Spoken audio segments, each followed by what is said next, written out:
Hello and welcome to War of Aspirants. ये class है BA third year political science की। Top important questions को मैंने इसमें शामिल किया है। यदि आपका एग्जाम बिल्कुल नज़दीक है या अभी समय भी है, ये क्लास आपके लिए ही है। पॉलिटिकल साइंस का प्रिंसिपल्स ऑफ पब्लिक एडमिनिस्ट्रेशन यानी लोक प्रशासन के सिद्धांत, इसके हम टॉप क्वेश्चंस करने वाले हैं। बहुत सारे पार्ट्स आपको इस सब्जेक्ट के मिलने वाले हैं, आप प्लेलिस्ट से उनको देख लेंगे। एग्जाम से पहले पहले मैं इसको पूरा कवर करा दूंगा। छोटे छोटे पार्ट्स हैं लेकिन पूरा का पूरा हम इसको कवर कर लेंगे और बहुत बेहतरीन तरीके से आपके सामने मैं इसे प्रेजेंट करने वाला हूं। प्रिंसिपल्स ऑफ पब्लिक एडमिनिस्ट्रेशन का जो सिलेबस है वो कुछ इस तरह से है, आप इसको देख लीजिएगा। इसको मैं कंप्लीट करा दूंगा एग्जाम से पहले पहले। सीधा क्वेश्चंस की तरफ चलते हैं। पहला क्वेश्चन आपके सामने है, प्रशासन शब्द का मतलब है। चार ऑप्शन आपके सामने हैं, प्रबंध करना, आदेश देना, जननीति का निर्माण करना और या जननीति लागू करना। ये चार ऑप्शन है। किसी क्षेत्र में मानव प्रबंधन गतिविधियों को ही कहते हैं प्रशासन। प्रशासन किसको कहा जाता है? एडमिनिस्ट्रेशन किसको कहा जाता है? किसी भी क्षेत्र में मानव प्रबंधन गतिविधियां, ऐसी गतिविधियां जो मानव के लिए प्रबंधित की जाएं, मानव के लिए जिन गतिविधियों के द्वारा मानव के लिए कोई प्रबंध किया जाए, उसी को हम बोलते हैं प्रशासन। और ऑक्सफोर्ड डिक्शनरी जो इसकी डेफिनेशन बताती है वो ये बताती है कि किसी कार्य का प्रबंध करना ही है प्रशासन। किसी कार्य का प्रबंध करना ही क्या होता है? प्रशासन होता है। तो प्रशासन का मतलब क्या हुआ? मतलब हुआ प्रबंध करना। दूसरे क्वेश्चन पे चलते हैं। दूसरा क्वेश्चन आपके सामने है, प्रशासन शब्द निम्नलिखित में से लैटिन भाषा के किन दो शब्दों से मिलकर बना है? आपके सामने ये चार ऑप्शंस हैं।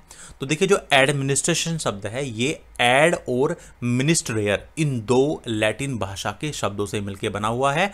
एड का मतलब होता है सेवा, मिनिस्ट्रेयर का मतलब होता है पब्लिक, यानी पब्लिक की सेवा। यानी प्रशासन शब्द का अर्थ क्या हुआ? जनता की सेवा के लिए जो सरकार की नीति लागू होती हैं उसी को क्या कहा जाता है? प्रशासन कहा जाता है। तो आपका आंसर क्या हो गया? एड प्लस मिनिस्ट्रेयर। तीसरे क्वेश्चन पे चलते हैं। तीसरा क्वेश्चन आपके सामने कुछ इस प्रकार से है, प्रशासन एक लंबा और अलंकार युक्त शब्द है किंतु इसका अर्थ सीधा साधा है। ये पंक्ति, ये लाइन किसने कही थी? एल.डी. वाइट ने, ब्रुक्स एडम ने, इयन ग्लैडन ने या विलोबी ने? तो इस पंक्ति को कहा था ग्लैडन ने। प्रशासन को परिभाषित करते हुए इयन ग्लैडन ने कहा कि प्रशासन एक लंबा और अलंकार युक्त शब्द है किंतु इसका अर्थ सीधा साधा है, क्योंकि इसका अर्थ लोगों की देखभाल करना और आपस में संबंधों की व्यवस्था करना है। तो इसका आंसर क्या हुआ? इसका आंसर हुआ E.N. ग्लैडन। इनका पूरा नाम था एडगर नॉर्मन ग्लैडन। चौथा क्वेश्चन आपके सामने है, लोक प्रशासन का जनक किसे समझा जाता है? चार ऑप्शंस आपके सामने हैं। तो लोक प्रशासन का जनक कहा जाता है वुड्रो विल्सन को, और वुड्रो विल्सन संयुक्त राज्य अमेरिका के 28वें राष्ट्रपति थे। इन्हीं को लोक प्रशासन का जनक कहा जाता है। तो आपका आंसर हो जाएगा वुड्रो विल्सन। अगला क्वेश्चन आपके सामने इस प्रकार से है, किसने राजनीतिज्ञों एवं प्रशासकों के बीच अंतर संबंधों को प्रशासनिक राजनीति कहा? चार ऑप्शंस आपके सामने हैं, MF. Marks, Peter self, Mitchell Murray या के.एम. मुंशी। तो देखिए, पीटर सेल्फ ने ही राजनीतिज्ञों एवं प्रशासकों के बीच अंतर संबंध को प्रशासनिक राजनीति कहा था। इन्होंने ही कहा था। और ये कौन है? ये एक इंग्लिश जर्नलिस्ट हैं, एक अंग्रेज जर्नलिस्ट हैं। इनका पूरा नाम था पीटर जॉन ओटर सेल्फ।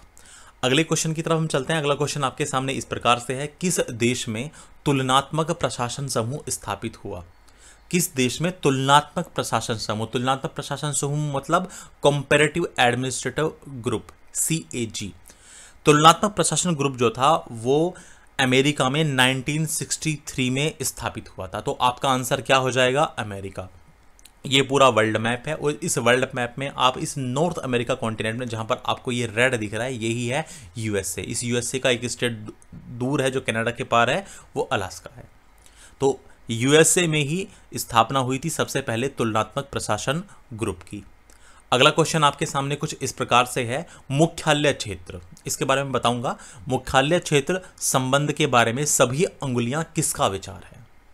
तो देखिए, गुलिक ने, यानी लूथर गुलिक ने भुजा का मतलब है प्रादेशिक कार्यालय, और अंगुली का मतलब है संचार की रेखा, इनका सहारा लेकर मुख्यालय क्षेत्र के संबंध को समझाने का प्रयास किया था।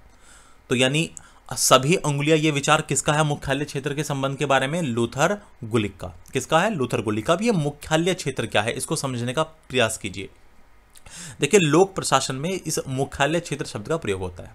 बहुत सारे जो प्राइवेट ऑर्गेनाइजेशंस हैं, बड़े बड़े जो निजी संगठन हैं, उनमें भी आप इस शब्द को पा सकते हैं, मुख्यालय क्षेत्र को।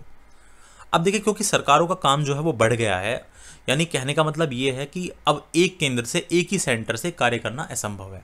इसके लिए फिर क्या किया गया? इसके लिए दूर के स्थानों पर क्षेत्रीय इकाइयों को स्थापित किया गया। यानी हेडक्वार्टर तो एक हो गया, फिर दूर के स्थानों पर कुछ क्षेत्रीय इकाइयां भी, कुछ जो रीजनल यूनिट्स हैं यानी प्रादेशिक कार्यालय जो हैं, उनको भी स्थापित कर दिया गया।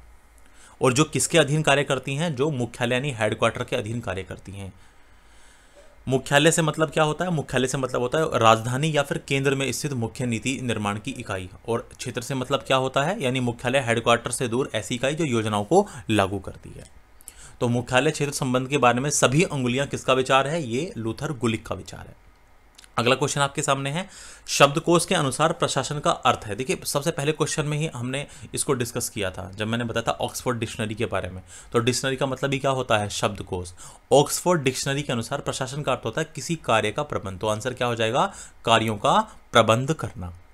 अगला क्वेश्चन आपके सामने इस प्रकार से है, लोक प्रशासन के उद्भव का यानी विकास का इतिहास सामान्यतः कितने चरणों में विभक्त है?